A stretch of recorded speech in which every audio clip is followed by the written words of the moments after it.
चिलचिलाती गर्मी पड़ रही थी। एक 10 साल की छोटी सी बच्ची शालू सड़क के किनारे कपड़े पर कुछ सब्जियां रखकर बेच रही थी। सब्जियां मुरझा न जाए, इसलिए वो उन पर बार बार पानी डाल रही थी। तेज धूप से बचने के लिए उसने एक बड़े से कागज को अपने सर पर एक हाथ से रोक रखा था। जब इंसान पर जिम्मेदारियों का बोझ आता है तो छोटे छोटे कंधे उन जिम्मेदारियों का बोझ उठाने के लिए मजबूती से खड़े हो जाते हैं। शालू के साथ भी ऐसा ही था। उसके पिता का निधन कुछ समय पहले ही हुआ था, और जब से उसके पिता गुजरे तब से उसकी माँ बेसुध हर समय बिस्तर पर पड़ी रहती। शालू अपनी माँ और अपने छोटे भाई को भी संभाल रही थी। एक औरत शालू के पास आकर सब्जी का रेट पूछती है। ये भिंडी और तोरी कैसे दी बेटा? और तुम अकेले यहाँ क्यों बैठी हो? कोई बड़ा नहीं है तुम्हारे साथ?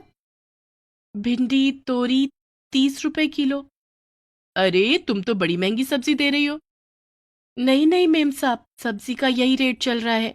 सुबह से दोपहर हो गई है, बोनी भी नहीं हुई है। अच्छा चलो, मैं आपको 25 रुपए लगा देती हूँ। 20 रुपए लगाओ। शालू के पास वो पहली ग्राहक थी और सुबह से वो ऐसे ही बैठी हुई थी। उसने 20-20 रुपए में दोनों सब्जियां उस औरत को दे दी। वो औरत मन ही मन अपनी चालाकी पर खुश हो रही थी और शालू 40 रुपए को हाथ में लेकर सोच रही थी, बाबा कितने अच्छे तरीके से सब्जी बेचते थे। अगर कोई सब्जी ना खरीदे, मैं कितना डर जाती हूँ और रेट कम कर देती हूँ। हे भगवान, मेरी माँ को जल्दी से अच्छा कर दो ताकि वो सब कुछ संभाल ले। मैं अकेली नन्ही सी जान, मैं तो घबरा जाती हूँ। पूरे दिन में उसकी और कोई सब्जी नहीं बिकती। वो सारी सब्जियों को घर लाकर रख देती है। वो भिंडी को देखती है तो वो सूखने लगी थी। ये भिंडी तो सूख जाएगी कल तक। ऐसा करती हूँ, मैं इसकी सब्जी बना लेती हूँ। तभी पड़ोस में रहने वाली शालू की चाची आती है। आ गई शालू? पिछली गली में भंडारा था, मैंने तुम लोगों के लिए भी खाना ले लिया। सोचा तू थकी हारी आई होगी। और अब तेरी माँ की तबीयत कैसी है? माँ तो वैसी ही है चाची, भगवान इनको जल्दी अच्छा कर दे। दीदी दीदी, बहुत तेज भूख लगी है। पहले खाना खा लेते हैं। चलो बेटा, तुम लोग खाना खाओ, मैं आती जाती रहूंगी। शालू सारी भिंडी एक तरफ रख देती है और चाची का लाया हुआ खाना प्लेट में निकालकर अपनी माँ के पास लेकर जाती है। माँ, उठो माँ, कुछ खा लो। कैसे खा लूं? मेरी तो दुनिया उजड़ गई है।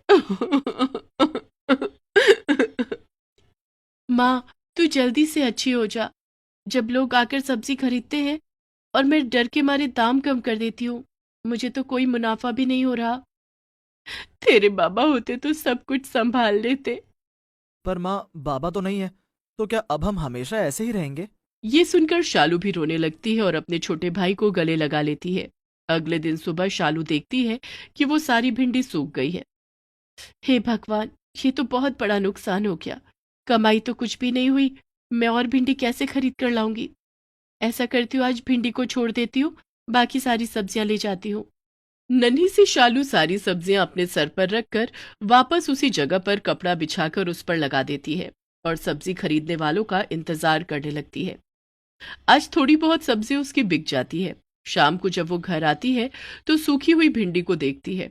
वो उसे उठाती है तो वो काफी कड़क हो रखी थी। वो भिंडी के बीज उसमें से निकाल लेती है और अपने भाई की मदद से उन्हें अपने आंगन में लगा लेती है। दीदी, इसमें से तो फिर बहुत सारी भिंडी होंगी। फिर आपको मंडी से खरीद कर नहीं बेचनी पड़ेगी। हम अपने आंगन से ही भिंडी को तोड़ लिया करेंगे। ओ मेरे छोटे भाई, तुम कितने नादान हो। तुम्हें तो ये भी नहीं पता कि अभी तो हमने बीज डाले हैं। इनमें से पहले पौधे निकलेंगे, फिर फूल निकलेंगे, फिर फल बनेंगे। पता है मेरे छोटे भाई, मैं बहुत परेशान रहती हूँ। अगर बाबा होते तो मैं आज स्कूल जा रही होती, सब्जी नहीं बेचती। पर मैं तुझसे वादा करती हूँ, मैं तुझे बहुत पढ़ाऊंगी, लिखाऊंगी, बड़ा आदमी बनाऊंगी। दो मासूम बच्चे अपनी आंखों में ढेर सारे सपने लिए उन भिंडी के बीजों को वहां पर लगा देते हैं। अगले दिन सुबह जब शालू सोकर उठती है तो आंगन में लहराते हुए भिंडी के पौधों को देखकर हैरान हो जाती है।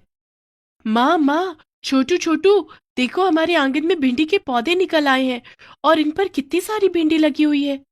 दीदी, आप तो कल मुझसे कह रही थी कि पहले भिंडी से पौधे निकलेंगे, फिर फूल निकलेंगे, फिर भिंडी निकलेगी। अरे, इसमें तो एक ही रात में भिंडी लग गई है। ये तो कोई जादू हो गया है। देखा शालू, तुम्हारे भाई ने बिल्कुल सही कहा। वो तो पहचान गया कि हम सब जादू से आई हैं। कैसे हो बच्चों? हम सब जादुई भिंडी हैं। भिंडी? जादुई भिंडी? सचमुच में तुम तो बोल भी रही हो। तुम लोग कहाँ से आई हो और यहाँ हमारे पास क्यों आई हो? अरे बाप रे बाप, इतने सारे सवाल एक साथ। देखो तुम्हारी माँ हमारी तरफ कैसे देख रही है। लगता है तुम्हारी माँ की तबीयत ठीक नहीं है। हमारे बाबा नहीं है। जिस दिन बाबा गए उसी दिन से माँ बड़ी परेशान रहती है। अब तो ना पहले की तरह हमसे बातें करती है, ना हमारे लिए खाना बनाती है। सब कुछ दीदी ही करती है। अब तो पता नहीं हमारी माँ कब अच्छी होगी और कब हम उन्हें पहले की तरह देख पाएंगे। आप सबका हमारे घर में स्वागत है जादुई भिंडी। और मैं अपनी माँ को लेकर अंदर जा रही हूँ। ये ज्यादा देर खड़ी नहीं रह सकती। रुको शालू, अब तुम्हें परेशान होने की बिल्कुल भी जरूरत नहीं है। तुम अपनी माँ से कहो कि यहाँ हमारे पास आकर खड़ी हो जाए। शालू और शालू का भाई अपनी माँ के हाथ पकड़कर उन्हें भिंडी के पास ले आते हैं। जादुई भिंडी शालू की माँ के हाथ और शरीर पर अपने जादू के पानी के कुछ छींटे मारने लगती है। जैसे जैसे पानी के छींटे शालू की माँ के ऊपर गिरते हैं, शालू की माँ धीरे धीरे पहले जैसी होने लगती है और थोड़ी ही देर में वो बिल्कुल पहले जैसी हो जाती है। मेरे बच्चों, मुझे माफ करना, मेरी दिमागी हालत ठीक नहीं थी। मैं हर समय उदास रहती थी और तुम्हारे भविष्य को लेकर चिंता में रहती थी। लेकिन अब मुझे अच्छा लग रहा है। मैं समझ गई हूँ कि अब मुझे तुम लोगों के लिए बहुत कुछ करना है। हम भी तुम्हारी मदद करेंगे। तुमने तो हमारी मदद कर दी, हमारी माँ को पहले जैसा अच्छा बना दिया। इससे बड़ी खुशी की बात और क्या हो सकती है। आज हम सब घर में ही अच्छा अच्छा खाना बनाकर खाएंगे। पहले की तरह हम लोग एक दूसरे के साथ पकड़म पकड़ाई खेलेंगे। और कल से बच्चों तुम लोग स्कूल जाओगे।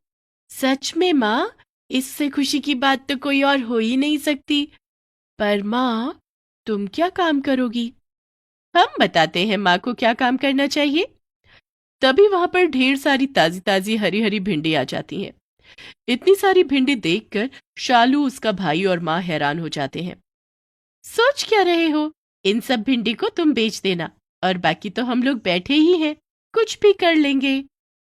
जादुई भिंडी के आने से शालू, उसके भाई और माँ का जीवन पूरी तरह बदल जाता है।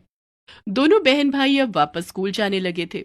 उनकी माँ सुबह सारा काम खत्म करती और फिर भिंडी अपने घर के बाहर लेकर बैठ जाती और देखते ही देखते वो जल्दी से बिक भी जाती है। घर में जो कोई भी चीज की कमी होती, जादुई भिंडी की मदद से वो आ जाती है। अब उनके हालात पूरी तरह बदल चुके थे। पड़ोस में रहने वाली चाची भी हैरान थी कि सब कुछ अचानक कैसे बदल गया। एक दिन वो घर आती है। शालू की माँ, ओ शालू की माँ, तुम्हें ठीक देखकर मुझे बहुत अच्छा लग रहा है। लेकिन मुझे एक बात समझ में नहीं आ रही, अचानक से सब कुछ इतना कैसे बदल गया? ये सब कुछ मेरी शालू की वजह से हुआ है। उसे कहीं से जादुई भिंडी मिल गई और जादुई भिंडी ने हम लोगों की काया पलट दी। क्या कहा तुमने? जादुई भिंडी? मुझे भी तो दिखाओ कैसी होती है जादुई भिंडी। शालू की माँ उसको लेकर आंगन में जाती है। वहां पर 8-10 भिंडी के पौधे लगे हुए थे, लेकिन उन पर ढेर सारी भिंडी लगी हुई थी। ये तो सामान्य सी भिंडी है। तुम तो कह रही थी तुम्हारे आंगन में जादुई भिंडी है। हम ही जादुई भिंडी हैं और हम ये भी जानते हैं कि तुमने इन लोगों की बहुत मदद की है।